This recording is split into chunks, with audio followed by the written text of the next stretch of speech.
Démosle un vistazo a la página web de esta respetada compañía Acoustics y al artículo que tiene aquí publicado. Dice: Acoustic ha trabajado muy de cerca con algunos de los líderes mundiales, ingenieros líderes mundiales, QED, Acoustics era eso, para aceptar las razones científicas detrás del bicableado. Y aquí dice: By Wiring Speakers, la exploración de los beneficios. Y aquí se tira toda una verborrea que no vale la pena ni leer, pero lo pueden hacer. Y hace dos comparaciones. La primera dice cómo son las conexiones de un amplificador normal, ¿cierto? Estamos hablando de un ámbito absolutamente casero. Y ahí explica claramente que está el Power Amplifier, obviamente izquierdo y derecho es lo mismo. Ahí está la salida, rojo más, negro menos. Está el cable que entra al parlante, que está ahí, ¿cierto? Un parlante simple, de dos vías, Twitter y, y el buffer abajo. Entonces, en el rojo entra el parlante, ¿cierto? Ese punto ahí significa eléctricamente que hay un puente, es el mismo punto, que es el mismo puente que está afuera, ¿cierto? Aquí lo dibujan dentro de la caja. Y ese mismo punto, el mismo punto eléctricamente hablando, entra al crossover de la alta frecuencia y este punto entra al crossover de la baja frecuencia y lo mismo pasa con el negativo, ¿cierto? Vamos aquí, entra y la misma señal va al negativo y aquí al positivo, ¿cierto? Aquí lo que está pasando que es un divisor de corriente. Recordemos que estos parlantes no son otra cosa que una bobina que son excitados con corriente. Por lo tanto, para que esa señal entre y los crossovers hagan su trabajo, se divide la corriente de acuerdo a la impedancia de cada uno de estos parlantitos, es decir, cada uno toma la corriente necesaria de acuerdo a su impedancia con toda la señal, porque la señal es la misma. Se produce aquí una unión, la división de corriente, y los crossover hacen su trabajo. Veamos ahora, por lo tanto, terminemos, que este punto es el mismo punto de aquí, el de aquí, el de aquí y el de aquí, eléctricamente hablando, ¿ok? O sea, yo necesito un puente aquí para poder hacer mi división de corriente. Y en este caso lo estoy haciendo en el parlante, ¿cierto? Que son las típicas platinas que se ven en el conexionado. Entonces ahí después tira toda una verborrea, tira unos gráficos y vamos a la maravillosa opción del bicableado. En el bicableado, no confundir con biamplificado, está usando un solo amplificador con una sola salida sin crossover. Este es un amplificador que tira la señal completa. Entonces este señor dice, mira, yo lo que voy a hacer aquí, del más, vamos a ver, del rojo, tiro un cable hacia el crossover de la alta frecuencia. Aquí saqué el puente, ¿cierto? Claramente saqué el puente que había.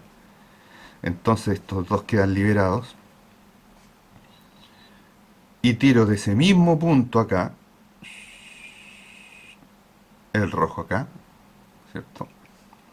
Y hago lo mismo con el negativo.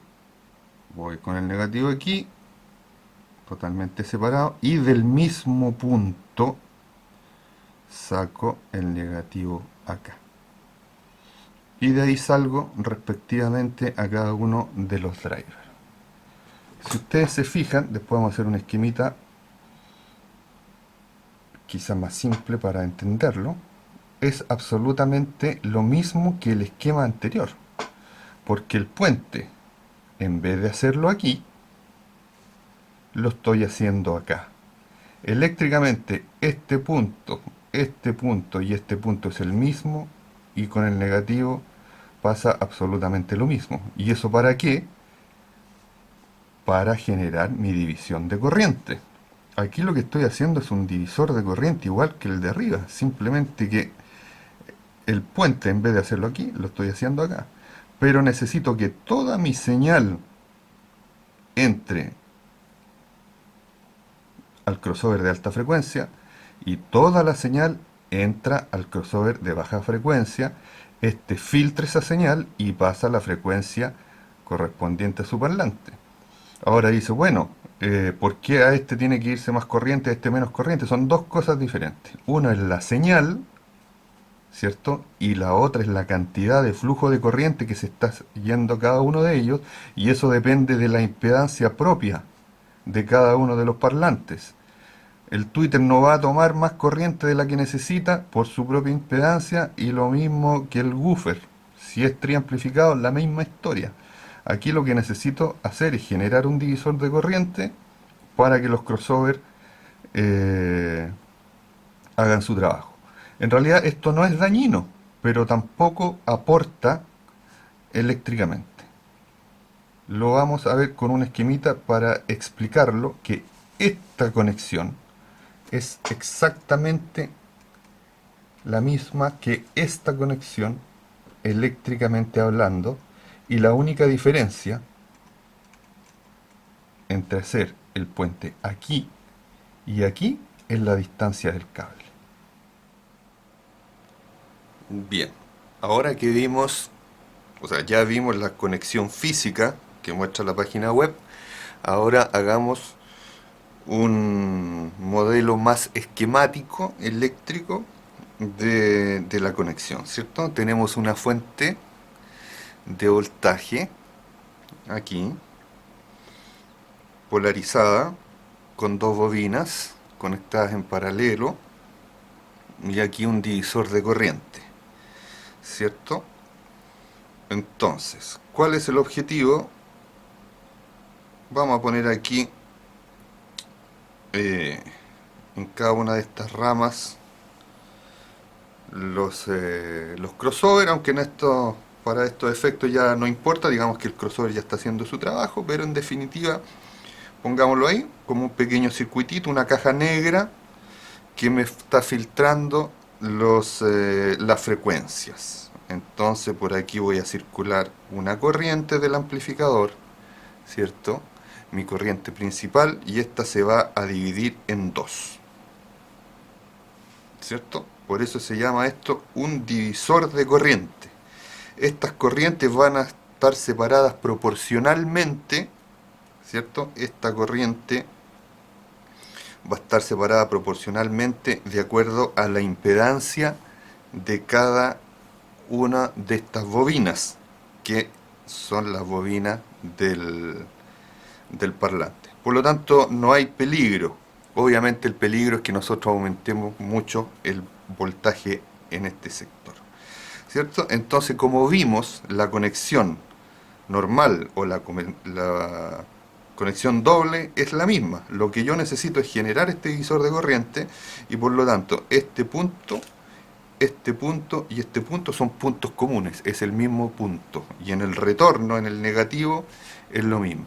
Lo que pasa que si nosotros consideramos que este punto de acá es el cable, claro, podemos poner aquí una resistencia en serie que sería el equivalente a la resistencia del cable de ida y una resistencia del cable de vuelta, que ya estamos hablando de resistencias mínimas. En un modelo eléctrico como este, esta resistencia no se considera porque es despreciable, pero considerémosla por un momento, ¿ok? Independiente de los ohms, ¿ya? Esta sería la amplificación simple, normal que decía ahí, la estándar que decía el fabricante, y si yo agrego un segundo cable, lo que estoy haciendo es estar poniendo una segunda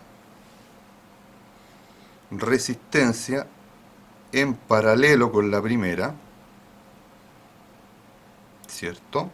Vamos ahí, y sabemos que las resistencias en paralelo reducen la resistencia total, ¿cierto? Supongamos que esta resistencia igual a esta es igual a esta, va a reducir a la mitad. Entonces, si cada una mide R ohms, el resultado va a ser R medios. R medios. Ahora algunos dicen por ahí que puedo mezclar diferentes tipos de cable de cobre, cable de plata. Ahí se podría producir algún desequilibrio en el divisor de corriente, porque son cables de diferentes resistencias y esta resistencia tendería a ser más baja aún. Tampoco es dañino, pero podría ser una cosa matemáticamente se podría generar, pero en realidad no afecta mucho. ¿Qué gano yo en poner un segundo cable? Reducir la resistencia de este cable, pero hay una forma más práctica de hacerlo, que es poner un cable más grueso, poner un cable de mayor sección, de mayor conductividad, y el efecto eléctrico va a ser el mismo, ¿cierto? Y por cierto, mucho más barato. Entonces, algunas personas también pueden decir, bueno, pero si pongo un cable, un segundo cable, o un cable más grueso, voy a reducir la caída de tensión que se produce aquí. Eso es cierto entre comillas, porque no se produce en un punto en particular, se produce en todo el largo del cable, y si el largo no es mucho, no va a hacer daño, pero supongamos teóricamente que afecta 1 milivolt, 10 milivolt, 1 volt, 2 volt, tampoco es problema que se genere aquí una caída de tensión por grande que sea. ¿Por qué? Porque recordemos que esta fuente, que es mi amplificador, aquí a propósito cometí un error, falta en este dibujito algo importante, que es una flechita. Esta flechita, ¿qué significa? Que esta fuente de voltaje es variable, no es otra cosa que el volumen que vamos dando vuelta. Entonces, si aquí tengo una caída de tensión, exageremos, nunca va a ser, pero exageremos, de 2 volts, yo le doy vuelta aquí a mi power y voy a compensar esos 2 volts. Si es medio volt, lo mismo. Esto en la práctica no sucede porque la caída de tensión ahí es despreciable, pero si llegara a suceder, no importa la caída de tensión que se genere en un cable, porque yo tengo una fuente regulada. Se confunde mucho este concepto cuando yo tengo una fuente, pongamos acá otro tipo de carga, o una fuente de poder, por ejemplo, y la estoy alimentando de la red para que surta algún efecto, alimentar alguna carga X, y nuestra red es de 220 volt de corriente alterna. Esta es una red de un voltaje y una frecuencia fija. Por lo tanto, si este cable entre la fuente y mi carga es muy largo, voy a generar ahí una caída de tensión importante, y a mi carga, que necesita 220 volts, le van a llegar 200, 180, 190, y dependiendo del tipo de la carga puede afectar. Por lo tanto, ahí nosotros hacemos un cálculo y ponemos un cable de mayor sección para reducir esa caída de tensión que sí afecta a la carga, porque estos 220 son fijos. Y si el cable es muy grande, tenemos otras técnicas, como por ejemplo poner una segunda fuente, un transformador, etcétera, pero eso ya es un tema de electricidad de mayor potencia. Aquí estamos hablando de señales, si bien hay potencia, y puede ser mucha cuando es audio profesional, la caída de tensión se compensa con la potencia del amplificador. Esto en ambientes hogareños es absolutamente despreciable, en ambientes profesionales sí puede llegar a afectar, y por eso que siempre se utilizan cadenas de amplificadores para minimizar estos efectos. Pero en la práctica, y volviendo al punto del bicableado, no tiene absolutamente ningún sentido eléctrico. Recordemos que la frecuencia es variable por la frecuencia misma de la señal de audio, y la tensión es variable, que es lo que yo estoy regulando acá. Por lo tanto, este bicableado per se no tiene ningún beneficio eléctrico, y menos aún algún impacto en la calidad del sonido. Si la señal es mala, aunque ponga 2, 3, 4, 5 cables, la señal va a llegar mala, distorsionada o sucia acá, y el sonido que me van a generar los parlantes va a ser impuro, va a ser malo. No es que vaya a ser mejor si agrego más cables acá.